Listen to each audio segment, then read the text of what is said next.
Otep à tous, bien-aimés frères et sœurs. Je disais la dernière fois que je posais la question de savoir pourquoi les Européens ne veulent pas annuler l'accord minier qu'ils ont eu avec le Rwanda. Et je disais qu'ils avaient quelque chose qu'ils étaient en train de préparer. Eh oui, parce qu'il faut contrer les Américains.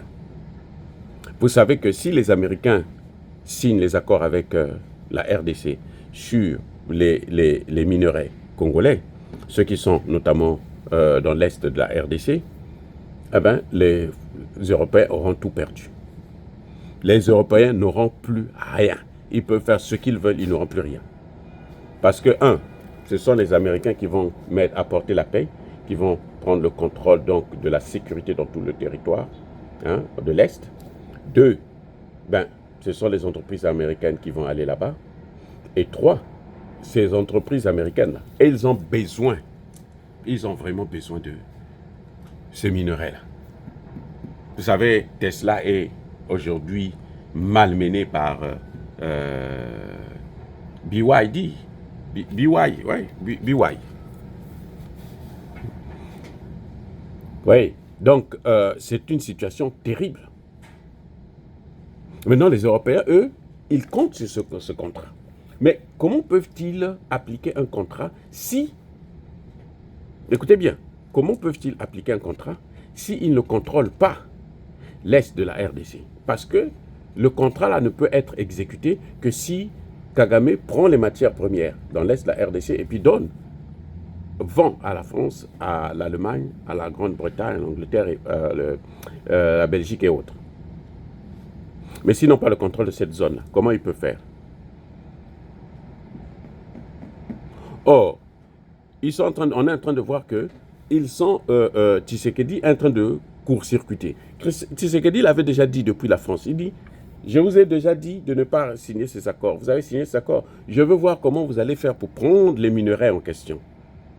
L'accord est impraticable actuellement parce qu'il y a l'insécurité à l'Est. L'insécurité est tellement forte que même eux-mêmes, les Occidentaux, ne peuvent pas venir piller les matières premières. Les Français sont venus là-bas il n'y a pas longtemps. Il y en a 4 qui ont été neutralisés. Là, à Walikale. 4. Donc, eux, pour appliquer cet accord, il faut court-circuiter l'accord entre les États-Unis et la RDC.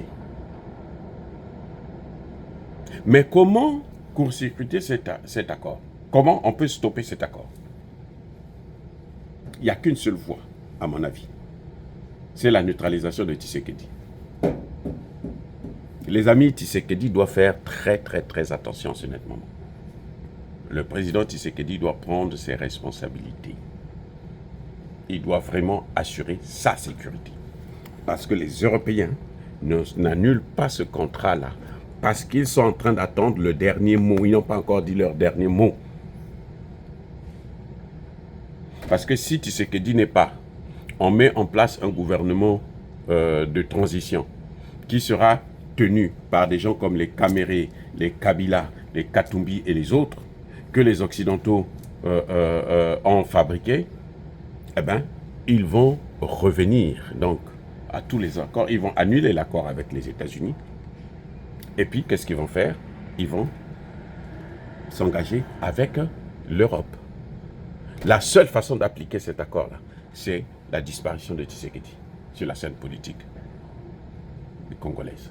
Soit un coup d'État, et puis il n'est plus président, soit un coup d'État, et puis il est envoyé au repos éternel. C'est tout. S'il n'y a pas ça, ils ne peuvent pas appliquer cet accord. Maintenant, les Américains, eux, ils ne pourront pas faire la guerre à la place de la RDC.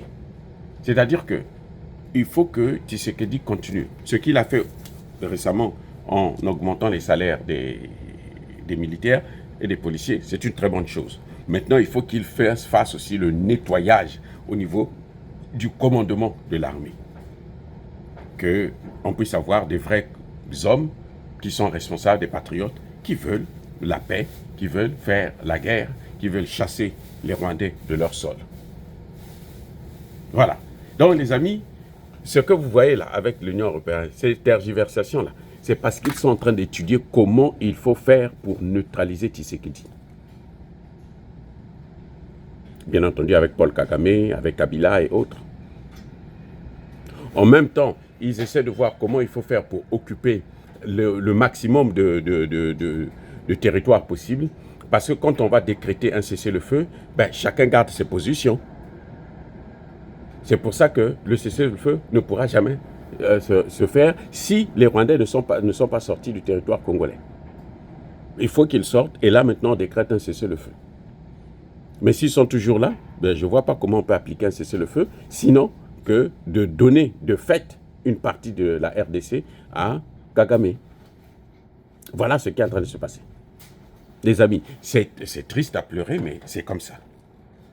Les Occidentaux sont en train d'étudier comment il faut faire pour neutraliser. Ne vous fiez, même les Belges que vous voyez qui se font des paroles mielleuses là, même les Belges, ils avaient signé cet accord là. Hein? Les Belges n'étaient pas dedans, ils avaient signé. Donc la Belgique ne savait pas que les minerais là, c'était pas les minerais de la RDC, plutôt du Rwanda, c'est les minerais de la RDC. La Belgique ne savait pas. C'est maintenant que la Belgique le sait. C'est faux. C'est parce qu'ils se disent que il faut quelqu'un qui va essayer de flatter Tshisekedi pour qu'il puisse assouplir sa position vis-à-vis d'eux. Dès qu'ils auront l'occasion, ils vont le balayer. Les amis, ne vous fiez pas à tout ce qu'ils sont en train de faire là.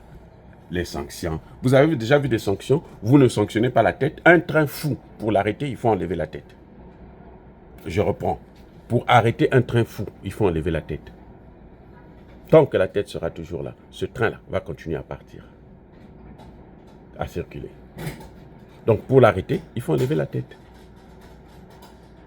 Donc, vous ne sanctionnez pas la tête et vous croyez que le train va s'arrêter.